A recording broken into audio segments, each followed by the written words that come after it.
హల్లెలూయా, దేవునికి స్తోత్రం. ఈరోజు దేవుని వాక్యం నిర్గమకాండము 17వ అధ్యాయం ధ్యానించుకుందాం. తర్వాత ఇశ్రాయేలీయ సర్వసమాజము యెహోవా మాట చొప్పున తమ ప్రయాణములలో సీను అరణ్యము నుండి ప్రయాణమైపోయి రెఫీదీములో దిగిరి. ప్రజలు తమకు త్రాగ నీళ్లు లేనందున మోషేతో వాదించుచు, త్రాగుటకు మాకు నీళ్ళిమ్మని అడుగగా మోషే అంటుండు, మీరు నాతో వాదింపనేలా, యెహోవాను శోధింపనేలా అని వారితో చెప్పాను. అక్కడ ప్రజలు నీళ్లు లేక దప్పిగొని మోషే మీద సనుగుచు, ఇదెందుకు? మమ్మును, మా పిల్లలను, మా పశువులను దప్పి చేత చంపుటకు ఐగుప్తులో నుండి ఇక్కడి తీసుకొని వచ్చితిరనిరి. అప్పుడు మోషే యెహోవాకు మొర్రపెట్టెను, ఈ ప్రజలు నేనేమి చేయుదును? కొంతసేపటికి నన్ను రాళ్లతో కొట్టి చంపుదురును. అందుకు యెహోవా అంటుండు, నీవు ఇశ్రాయేలీయుల పెద్దలలో కొందరిని తీసుకొని ప్రజలకు ముందుగా పొమ్ము. నీవు నదిని కొట్టగా నీ కర్రను చేత పట్టుకొని పొమ్ము. ఇదిగో అక్కడ హోరేబులోనే బండ మీద నేను నీకు ఎదురుగా నిలిచెదను. నీవు ఆ బండను కొట్టగా ప్రజలు త్రాగుటకు దానిలో నుండి నీళ్లు బయలుదేరునని మోషేతో సెలవీయగా, మోషే ఇశ్రాయేలు పెద్దల కన్నుల ఎదుట్ల అట్లు చేసెను. అప్పుడు ఇశ్రాయేలీయులు చేసిన వాదమును బట్టి యెహోవా మన మధ్య ఉన్నాడో లేడో అని వారు యెహోవాను శోధించుటను బట్టి అతడు ఆ చోటికి మస్సా అనగా శోధించుట, మెరిబ్బా అనగా వాదము అని పేర్లు పెట్టాను.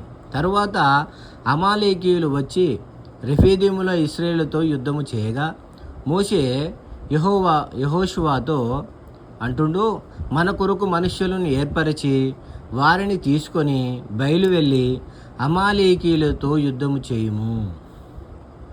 రేపు నేను దేవుని కర్రను చేతపట్టుకొని ఆ కొండ శిఖరము మీద నిలిచెదనెను.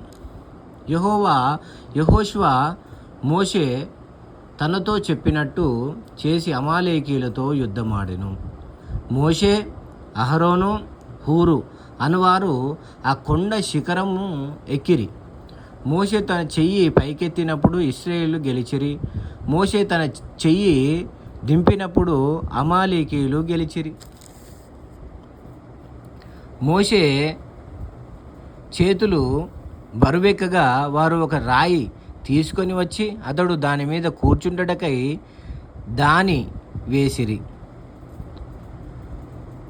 అహరోను, హూరులు ఒకడు ఈ ప్రక్కను ఒకడు ఆ ప్రక్కను అతని చేతులను ఆదుకొనగా అతని చేతులు సూర్యుని అస్తమించు వరకు నిలకడగా ఉండెను. అట్లు యెహోషువ కత్తివాడి చేత అమాలేకీయుల రాజును అతని జనులను గెలిచెను. అప్పుడు యెహోవా మోషేతో ఇట్లంటుండు, నేను అమాలేకీయుల పేరు ఆకాశము క్రింద నుండకుండా బొత్తిగా తుడిచివేయుదును గనుక జ్ఞాపకార్థముగా గ్రంథములో దీని వ్రాసి యెహోషువకు వినిపించుము. తరువాత మోషే ఒక బలిపీఠమును కట్టి దానికి యెహోవా నిస్సి అని పేరు పెట్టి, యెహోవా నిస్సి అనగా ధ్వజము. అమాలేకీయులు తమ చేతిని యెహోవా సింహాసనమునకు విరోధముగా ఎత్తిరి గనుక యెహోవాకు అమాలేకీయులతో తరతరముల వరకు యుద్ధమనెను. హల్లెలూయా, దేవునికి స్తోత్రం. దేవునిపై విశ్వాసం ఉంచుండి స్నేహితులారా, వందనాలు. దేవుడు మీ వినికిడిలో ఈ వాక్యాన్ని దీవించునుగాక. ఆమెన్.